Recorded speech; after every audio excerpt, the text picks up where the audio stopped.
the younger generations have a better handle on who they are and what they need, and there's just an honesty to it that I really appreciate. Yeah. Well, on that note, 42-year-old Kevin, what advice would you give 23-year-old Kevin, who is maybe like, can I get back into sports? Like, what advice would you give your younger self? Oh man, you know, I don't think I would tell myself anything different on the sports front. I think I took it as far as I could. you know, I think in the career though, I think it's just some of the sacrifices that you tell yourself you have to make. You don't. It's not worth the trade off. Missing people's birthdays and not going on trips and working 12, 14, 16-hour days, like it's not normal. Yeah. You're listening to Creative Leadership with Heart, a podcast that inspires people to take action and be the leader they were born to be. I'm Coach Rico, and I'm known for coaching and training executives, leaders, founders, and high performers at Fortune 100 businesses, startups, and more. I'm here to answer your questions about leadership and personal development while also asking you questions that can unlock your untapped potential.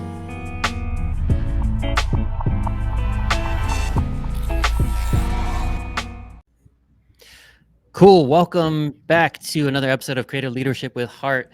I have a good friend of mine, Mr. Kevin Bjelajac. He is the SVP of Creative Marketing at Paramount Plus, and where I met him, he was a VP of Marketing at Netflix.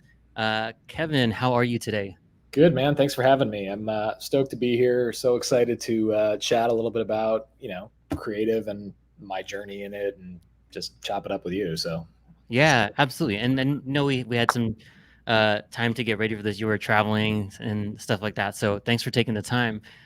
Just jumping right in, just a little bit about your background. So what is it about creative, what is it about creative marketing entertainment that got you down this path?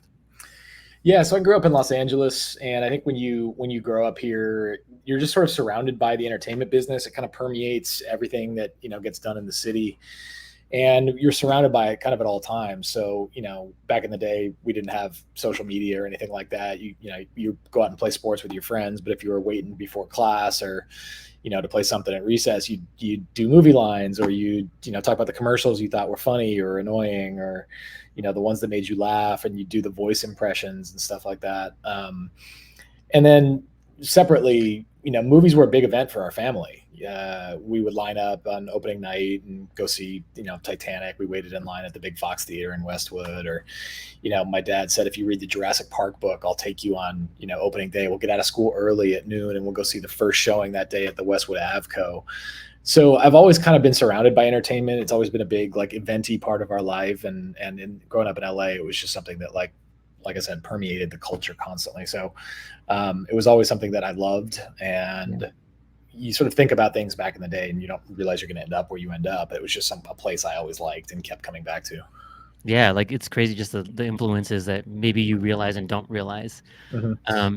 Yeah, and so what was that path like? So what was school like? What was that journey like to get to where you are? Yeah, I would say my path was really nonlinear, and it started with I was actually a traveling elite ice hockey player most of my life. I put skates on at 3 years old and sort of trotted around the rink. And as I got older, and we spent more and more time traveling, playing teams around the country, internationally, winning national championships, state championships, regional championships, and it led me to Boston University, which is an elite ice hockey college and program. And that was always my goal, was to get to college hockey and play in college. And you sort of have this German of an idea that maybe if everything goes well, you can play in the NHL. And I'll tell you, the second I got to Boston University, it was very clear I was not going to play in the NHL.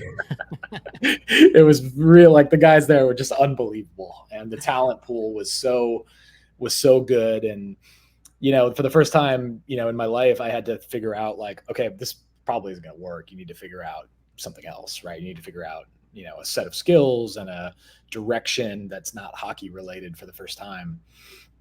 And I went into finance first. I was an econ major and I wanted to go into finance and investment banking. And I did one summer internship at Bear Stearns, the now defunct Bear Stearns, and that cured me of that really quickly because the market had just crashed after 9/11. It was at the time the single biggest drop in the Dow Jones of all time, like 786 points or something like that. You should probably QC that number. But that cured me of that really fast. It was a terrible summer. It was, the lowest the market had been in a long time. People were hemorrhaging cash. And I remember coming out of that internship being like, oh no, like I got to figure something else out now. This is like strike two kind of. And coming off of hockey, I had sort of been having conversations around like, what is it like to work in sports? And I think, my dad seeing what I was looking at and trying to do sort of sat me down and we did some back of the napkin math. And he said, look, there's, two basketball teams here. One of them is the Clippers. Probably don't want to work for the Clippers. You want to work for the Lakers. There's the Dodgers and there's the Angels. You don't want to drive to Anaheim every day. So the Angels are out. So that leaves the Dodgers and the Lakers. There's the Kings and there's the Ducks. Again, the Orange County thing. You don't want to drive to Orange County. And at the time, I don't think we had football back yet. So there's no football here, but there was USC and UCLA. And he sort of did the back of the napkin math for me of just like what jobs existed in marketing for professional sports teams at that point. There's not a lot of jobs, right? So he's like, well, if the goal is to take what you love about a sport and give it to people, right, as a gift, as entertainment, you might as well just do that for film and movies. You love movies, you love TV shows. There's 5 or 6 studios, there's 5 or 6 TV networks, there's all this sort of ecosystem that surrounds these things, and you're talking, I don't know, tons, a significantly larger amount of jobs in that space. And I sort of thought to myself, well, I've always loved this, why not, kind of, right? And might as well. So how do I get my foot in the door here? And straight out of school, coming off the internship, I managed to get into a company called Alloy Media and Marketing. And Alloy did 2 things. One, they developed sort of young adult content. And 2, they marketed to college kids and young adults and people like that. So started there as a marketing associate. And one of my first clients was Sony Pictures. And I started working with that team really closely. And Wendy Lightbourne, who was the head of field PR and activations at that point, ended up being a family connection. And I was having a conversation with her about what I wanted to do with myself. And she's like, well, I have a job over here. Do you want to come interview for this job at Sony? And I was like, absolutely. Right. Absolutely. I'll come over there in 2 seconds. And that started the entertainment side of it. So I got to go client side at that point, and I was in admin. I think I answered phones for 2 years while learning the business a little bit, and then got to work my way up. So that was sort of the process of going from hockey to entertainment to marketing, kind of. Yeah. So what was I actually had the same conversation with my nephew because my nephew wants to get into sports medicine. Mm-hmm. I'm like, look, there's 32 football teams. There's 30 basketball teams. What are the odds of landing like one of those 60 jobs? Right? Totally. So what was that like in going through that? So did you have to kind of deal with like, hey, I'm not going to work sports marketing, or was it like, I'm excited to get into entertainment? Well, I think at that point, right, there's an expression when it comes to athletes that athletes die twice, right? You die once when your career ends, and then you die, obviously, when you actually die. And I had come off the sort of mourning period of realizing that my competitive hockey career was over. And, at that point, you try to find opportunity in all of it, right? Which is like, for the first time in my life, it was truly like a blue sky picture. Like, what do I want to do? And I tried to look at it that way, which is to say, okay, if I could chart my own course, what does that look like? And what I always told myself was I want to take everything that I learned as an athlete, right? That incrementality, the approach of incrementality, getting a little bit better every day, learning a little bit more every day, growing a little bit more every day. And I want to bring it to whatever it is that I do. And marketing was always a place that made sense to do that because the tactics are always changing. The technology is always changing. The ways to reach and speak to consumers is always changing. And then it's a bit of a limitless exercise too, because, your own creativity is the scope of what you're trying to do. And to me, that was always exciting. It's a little bit of science. It's a little bit of art. It's fueled by your passions and your ability to sort of dig deep and understand and speak to fandoms. And it's about community at the end of the day. So those things were all really appealing to me. Yeah. Well said. I want to, maybe this would be a little bit vulnerable for you, but what was the first campaign you worked on and how did it do? So I'll try to find an interesting one to talk about. I'll pick one of my first ones at Netflix because it was a fascinating place to work, and I got a chance to work on the first Brazilian original coming out of Netflix called 3%. And that was a super fun one because it was the first one I touched when I got to the company. And I think I had my first day was February 29th. And the very next week, my boss, who's Pia Barlow at HBO or Max, unbelievable leader, but she was sort of like, hey, you have a marketing shoot in like 3 weeks. And I was like, okay, cool. Like, where are you at with campaign development? And I remember her sort of laughing at me being like, oh, we just RFI. We have nothing yet. And I was like, oh God, okay, we've got to shoot in 3 weeks in Brazil. I don't even know if I can get a visa to go to Brazil at this point, and I'm not even at an RFP stage. We're just still at an RFI stage, right? So we have to get through this really quickly. And I remember writing the strategy and going through all the touch points for it and developing the campaign like simultaneously, which was a little gnarly. But got a chance to sort of experiment and take some risks, and I got to work with a really cool photographer and some good creative talent behind the camera lens, and collaborate really closely with our sort of Brazilian counterparts, because clearly there's no sort of hiding the fact that I'm American and I'm not Brazilian. So we wanted to make sure that it was culturally relevant for Brazil and it wasn't too specific of a US POV for everything. So there was a lot of back and forth with Tiago Lopez and his crew down there, who were all brilliant. And the show was really like sort of wildly successful, and it was one of the first like local for global originals that Netflix did.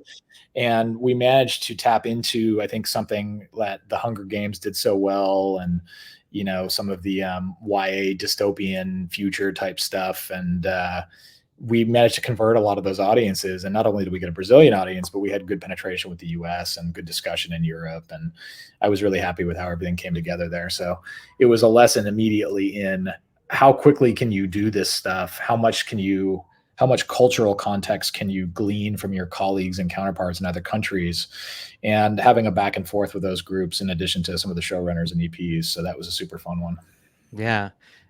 Just for context for listeners, if you don't know Kevin, you probably know his work because you were our heavy hitter for series for a long time. And like my team loved working with you, like Zach loved working with you. And so if you go back, and I think you were from like 2017 to like 2021 or 20, something like that, 2020, any major series you saw coming out on Netflix, you did the campaigns for it. Yeah, So just some context for people listening. I was really fortunate to get to touch a lot of the big franchises, right? House of Cards and Ozark and Narcos and Umbrella Academy, Marvel on Netflix. We had a running joke that it was like cocaine and capes all the time that we got to work on. It was super fun. I had an unbelievable team. I had some unbelievable mentors and leaders there. And yeah, I was really lucky to get to touch a lot of that, big name franchise stuff. Yeah, I'd love to get into a little bit of your process. So, and then I wanted to get into like what it's like to. We talked about this a couple weeks ago. What it looks like now, what your role looks like now, but we'll get into that a little bit later. But yeah, so when you're approaching some of these big campaigns, like in Ozark, what is the first thing you do? Like, how do you set the stage? Because Ozark was a big title, but I think it was the campaign and the performance of the title itself was much larger than anyone expected. So how do you what's your approach? How do you get started? Yeah. So, when I talked a little bit about what I loved about marketing, right, it's a little bit of that science and a little bit of that artwork, right? And I think if you can bring those two things together, you can, really build an amazing piece of campaign work. And I think Ozark was a really sort of classic example of that, where I think what you had was a really dark story. You had a really compelling anti-hero in Marty Byrde, and who was played so well by Jason Bateman. The writing and the character arcs were really tremendous and deep. Julia Garner absolutely steals the entire thing. And I think what we wanted to get to was sort of the sort of human truth, like the root of why the story was compelling for most people, which is you end up with ordinary people in an extraordinary situation, and you get to explore the idea of how far will you go to protect your family. And I think starting there was a really easy jumping off point for us, because I think most of us could never fathom producing drugs or laundering money for a drug cartel, or killing people and stuff like that. But I think like in your mind you have a vision of how far you would go to do that, right? What would I be willing to do? And the campaigns that we built for that show were always designed to sort of push the viewer to that place of, how far could I imagine myself going? And then what does Marty do? Does Marty go further? Does Wendy go further? Does the Julia Garner character Ruth go further? And we always wanted to kind of make that, at the sort of the anchor point for everybody, if you will. And we started there. And then, listen, we have really tremendous collaborators in the talent over there, from Chris Mundy and Jason Bateman and Julia and all those folks. They were always game to sort of participate and help and give POVs. And, Julia was wonderful about volunteering her time and her talent to help us build custom assets and stuff like that. And then, I think we also got to follow on the heels of a wonderful show like Breaking Bad, who had set the sort of gold standard of anti-hero type content. And we tried to ape a little bit some of the tactics that they had used to be so successful in propping Walter White and Heisenberg up as the similar type of character. And I think the campaign was really successful in doing all of those things, but having that anchor point tethered to a sort of classic human truth is what helps you make a great campaign. Yeah, that's amazing. Thanks for sharing like that kind of inside look. And I think, amplifying those stories and really what you said, like having great collaborators. So it's a great segue for me in saying, how do you manage like that? Because you didn't just manage, the creative process. You also managed talent, showrunners, all those things, right? And so you don't need to talk about names or anything, but like how do you do that? Like, because that has to be delicate, because the egos involved in a lot of this work from both sides, right? From the editing and creative side and from the showrunner and talent side. So how do you go about that? Like, what would you tell people they need to do, and how would you advise them to do that? Yeah, I'll be honest. It's one of the hardest things that you do in our business is taking and collaborating with folks, especially huge names, right? Like Jason Bateman is a massive, massive star in this business, if we're going to stay with Ozark. And I was lucky to work with a lot of folks who have been in this business for a long time, who have been at the sort of apexes of their careers, and who have been able to sort of help us make campaigns great, and then help me grow as both a creative and a leader. But managing people through processes, especially EPs and talent, is one of the like great sort of ongoing learning opportunities for everybody as they move through their career, because there's no blueprint for how to do it, right? The thing that you're looking to do is over time build trust and build relationships, right? And it started really early, on an Ozark, because, Jason had a point of view of who he wanted to use for agencies and who he wanted to do artwork. And I think we had a different opinion of who we wanted. We wanted a different vision and a different voice. And, I think it was incumbent on us to sort of prove the point and prove the value of the direction we wanted to go. And then after that, you slowly begin to build trust, and more and more and more and more, until the fact that, by later seasons, they're so happy with the work that we've done. It's sort of there's a trust there that's inherently built. And I think you get more freedom to try and experiment and do things a little differently. But, you have moments that aren't as good as that. You have moments that are rocky and weird and awkward. And I think starting with a place where you're sharing, your passion for the project and what you want to accomplish, how you see things, and then finding common ground with your vision for the project and what their vision is for the project goes a long way to helping sort of establish a series of both norms and expectations in terms of what everybody wants to get out of it. And then your goal is to constantly exceed in those expectations, your own expectations. You always want to do even better work than you thought you could deliver. You certainly want to blow away any collaborators' expectations.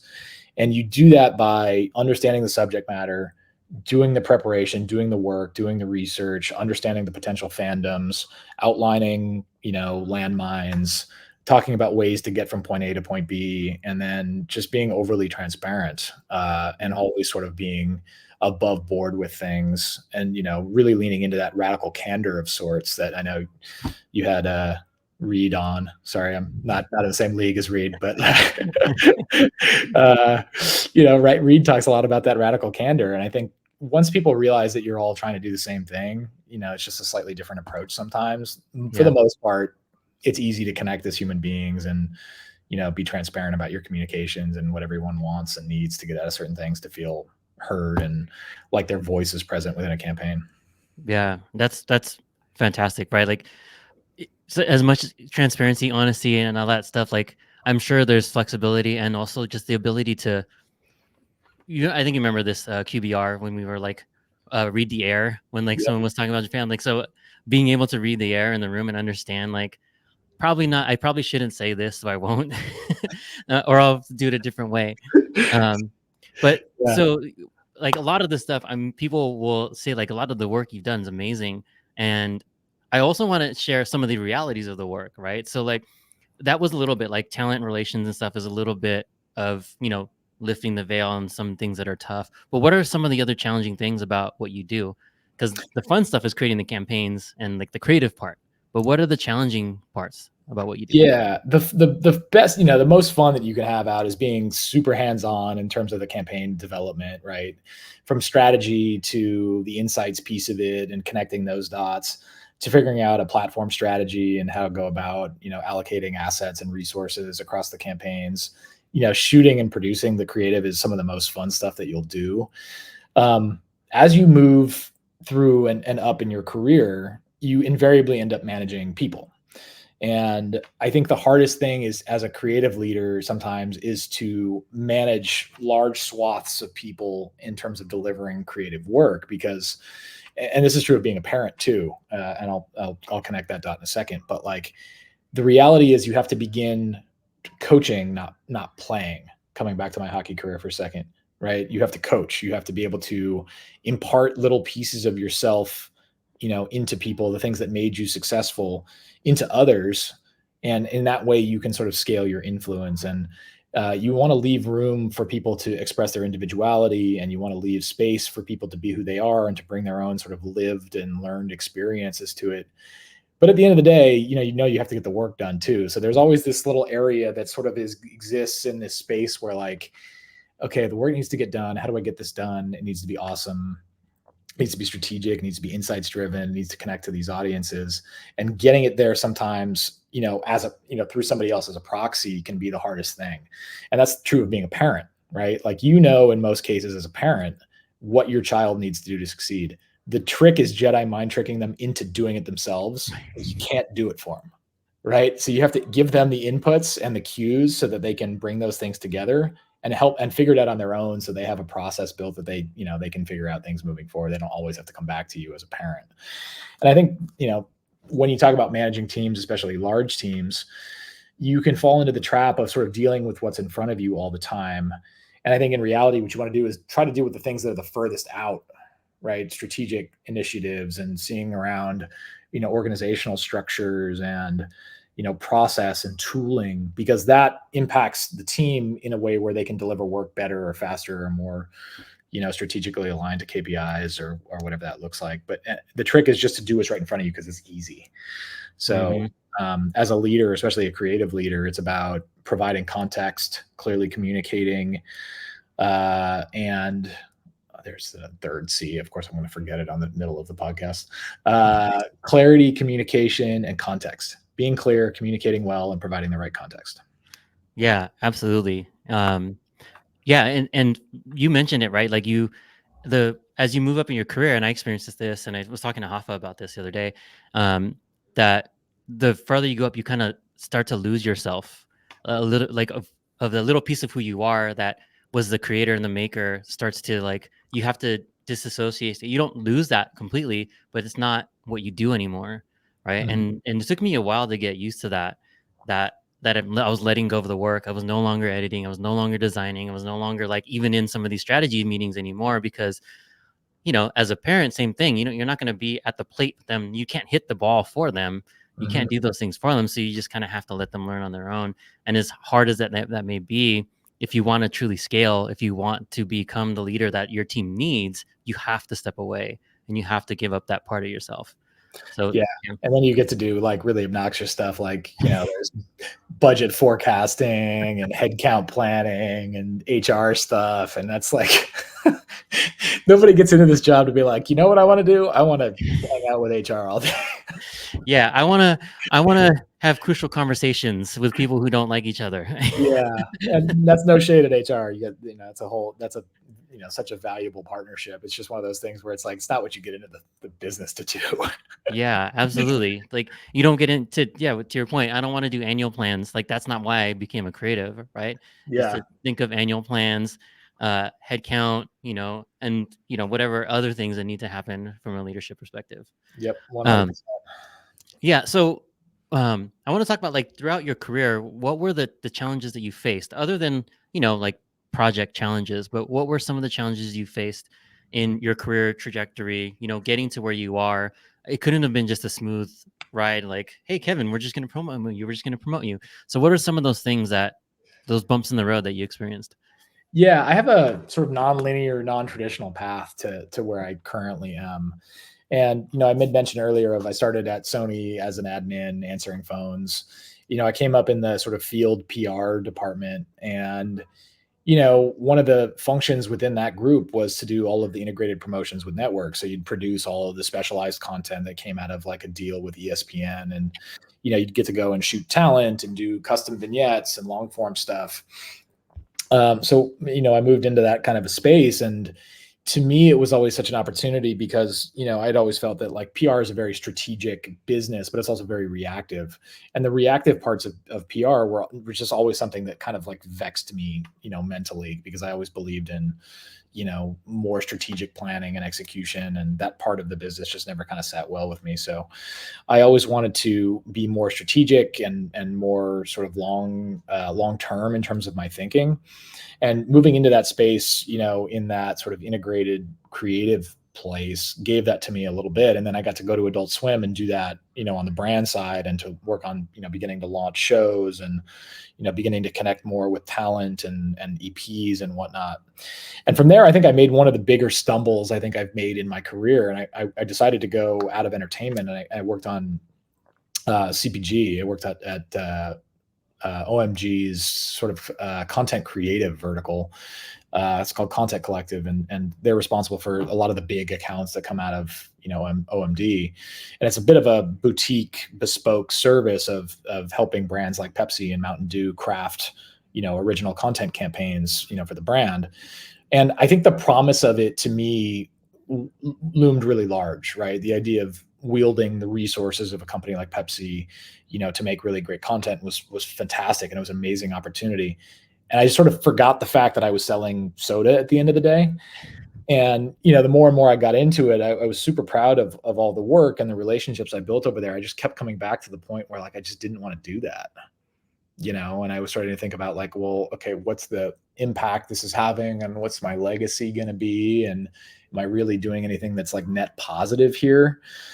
And it just kept coming back to the point where like I really enjoyed the entertainment side a little bit more. And I think I was there for a year, and I couldn't keep doing it. So and I was in New York a lot at up at Pepsi HQ, and the travel was starting to take a toll a little bit. So I moved over to the digital publishing side at what's now called Uproxx Media Group, which sold to Warner Brothers a few years back, and I got a chance to sort of lead the marketing team and work with our chief creative officer, who became the CEO after a while. This guy Ben Blank, he's an amazing dude. Yeah. And lead a lot of the creative that was coming out of there, and work with the production team more closely, and do a lot of marketing strategy and strategic thinking for the business, which promptly was acquired by, like I said, Warner Music Group.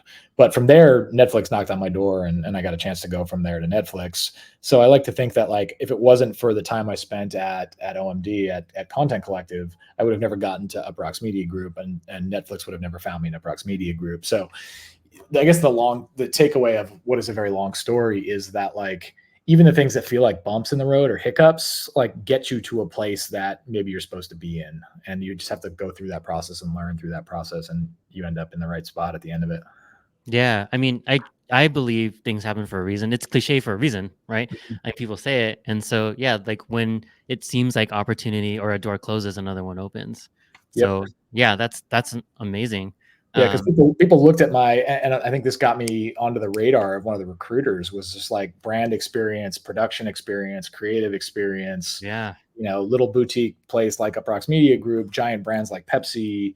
I spent 8 years at Sony Pictures, so it was just like all the right boxes were ticked for, those early Netflix days back in 2016, where all of us, wore so many hats, and there were only so many people on campaigns. They were like these little tiny teams working on campaigns, right? These big, humongous global campaigns. There were like 4 of us on some of these things, Yeah, and people think, I mean, they see Netflix now with the like 15,000, I mean, whatever, how many thousand employees. But when we were there, we were like, it was probably like 4 or 5,000 employees. Like, it Mhm. wasn't that many. So to think about, we were launching how many originals a year with like really a skeleton crew. Yeah, Um, it was teeny which tiny. Yeah, it was teeny tiny. And which leads me to the next question, because balance was hard to find at Netflix. And this is something that, especially a lot of creatives, whether you're client side or agency side, finding that work-life balance, like some of the people that I was hiring were like, yeah, I was on the box till 2 a.m. last night. I'm like, that's not how we're gonna work. I know like agencies can be like that. I know agencies have changed a lot since then, Mhm. but how have you throughout your career, what did balance look like, and how did you find it? How did you make room for it? Yeah, it's a good question. I'm going to be honest and say that I didn't really find balance until very late in my career, or even what to understand what balance looks like. And I think you and I came up in a different time, right? I think we're both right on the edge of being either Gen X or geriatric millennials, which is just a terrible name. I hate that. Gen X. Uh, I'm a Gen Xer. yeah, you're a Gen Xer. So, but there was a work ethic that was valued, when we were first out of school, amongst the Gen X folks and a bunch of people our age, that like you had to outwork everybody else, right? You had to out hustle, you had to out grind, and that manifested in like crazy hours, right? It Mm. was like show up at 8, leave at 8. God forbid anybody went for the door at 6 o'clock, you'd be immediately called out like, oh, half day. Hey, okay. Right. And it was just like one of those things where people had to pay their dues. There's a famous story about a guy named Jeff Blake, who was the chairman at Sony Pictures for a long time, where when he came in the morning, he would feel people's hoods. And he was looking for people who had been there for a while. So if your hood was cold, he knew that you had been there for a long time, or you had, come back later. And if you got to like a warm hood, it meant that you just gotten there, and that like, maybe you hadn't been as dedicated to people. So that's like sort of classic That's story, crazy.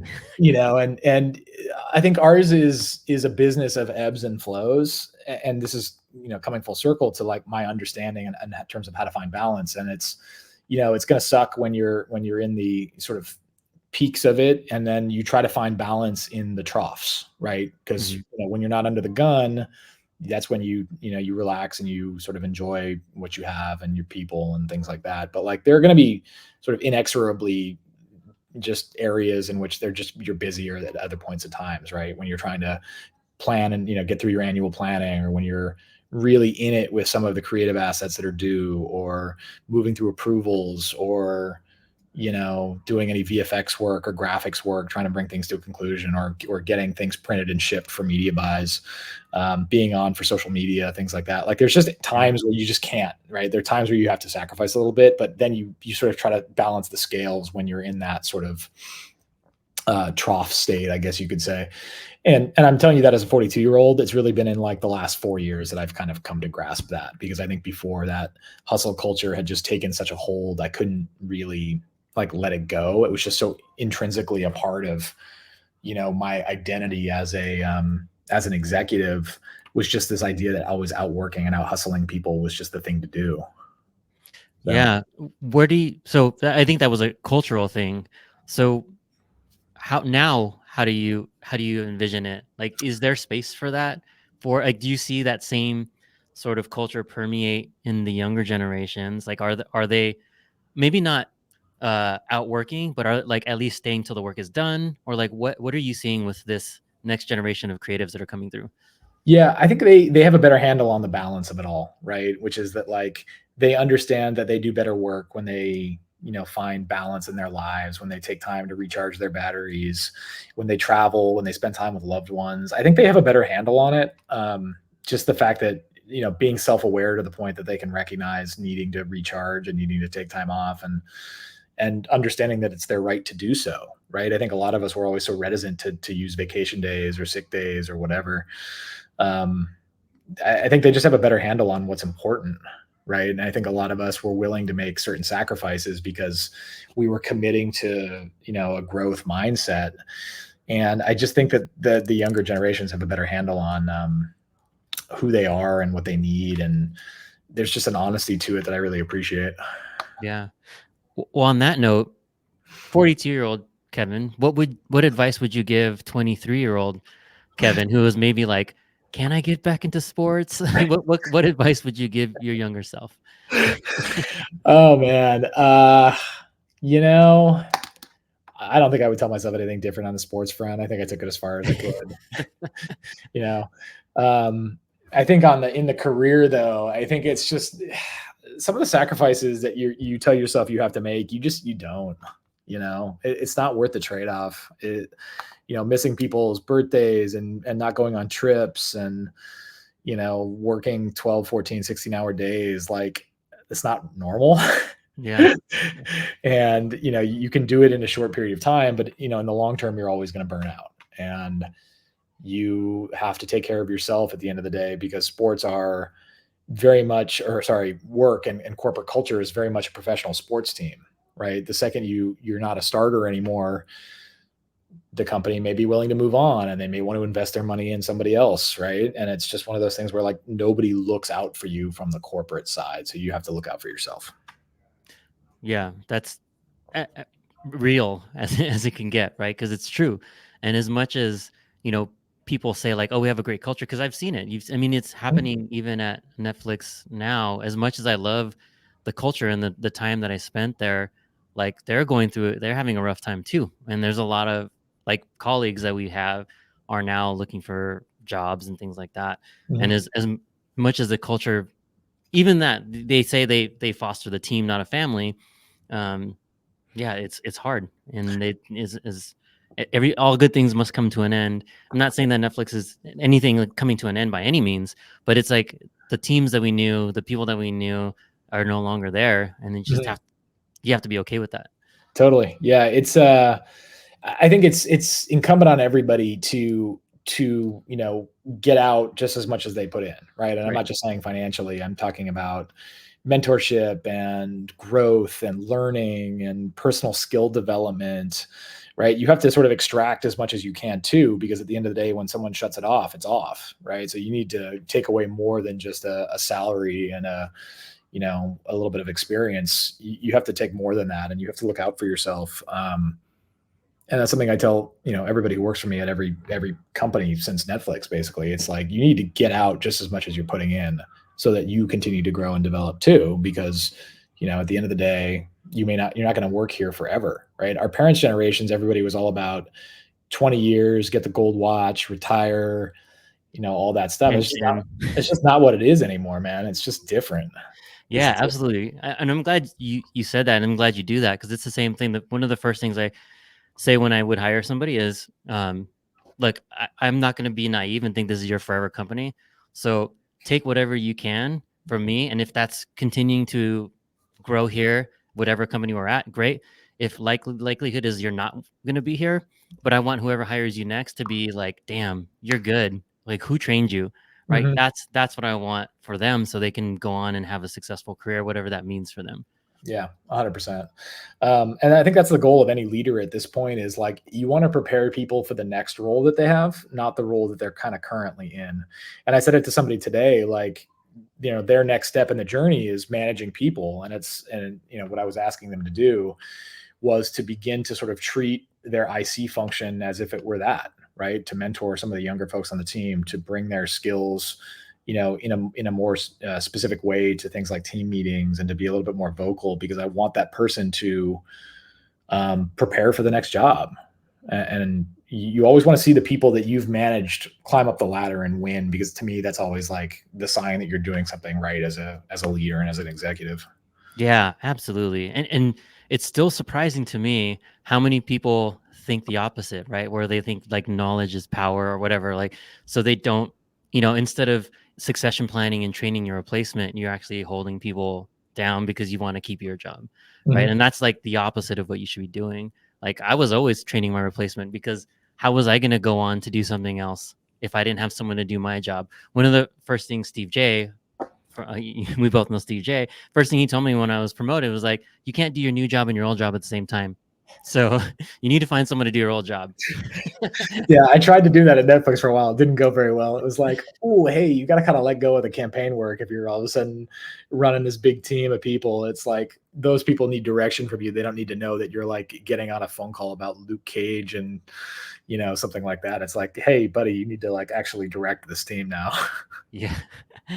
Oh, right. So one last thing is opportunity to shout people out. You shouted out a lot of people. And like, are there mentors or people out there that really helped you along your career? Mhm. And what did they help you out with? Yeah. Oh man. I told you before this that I intentionally didn't look at any of the questions, and now I sort of wish that I had put together like a list so I don't leave anybody off. I'm certain I'm going to leave somebody off. If I leave you off, I'm so sorry. But like the first person who ever gave me a shot was Wendy Lightbourne at Sony Pictures, and I'm eternally grateful to Wendy for the ability to get my foot into the door at a big studio like Sony and to spend 8 years there. I met my wife there. That was just an incredible place to learn back in the day from really brilliant folks like Marisa McGrath and Andre Caraco and Gloria Hahn, and on the creative side, it was some really tremendous talent. I hired somebody from the Sony days recently. She runs my awards business. So those connections have stayed with me over the course of my career, and Wendy's the foot in the door for that. Ben Blank at Uproxx Media Group, Pia Barlow, who's at Max, who hired me at Netflix, Ryan Crosby. God, where after that? Those are all some really amazing and talented leaders that like blessed me with wonderful points of view and are super thoughtful and are wonderful collaborators.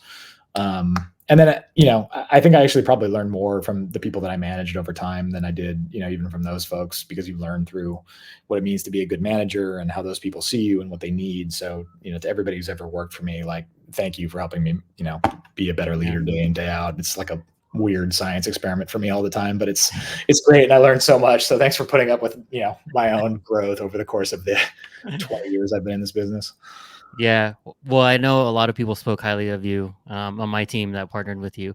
Mhm. So yeah, I want to thank you for taking the time and kind of helping me lift the veil on what this industry can be like and how to navigate it. So thanks for taking the time. And if you don't know, Kevin's wife is also another heavy hitter. We won't mention her, but she is also a heavy hitter.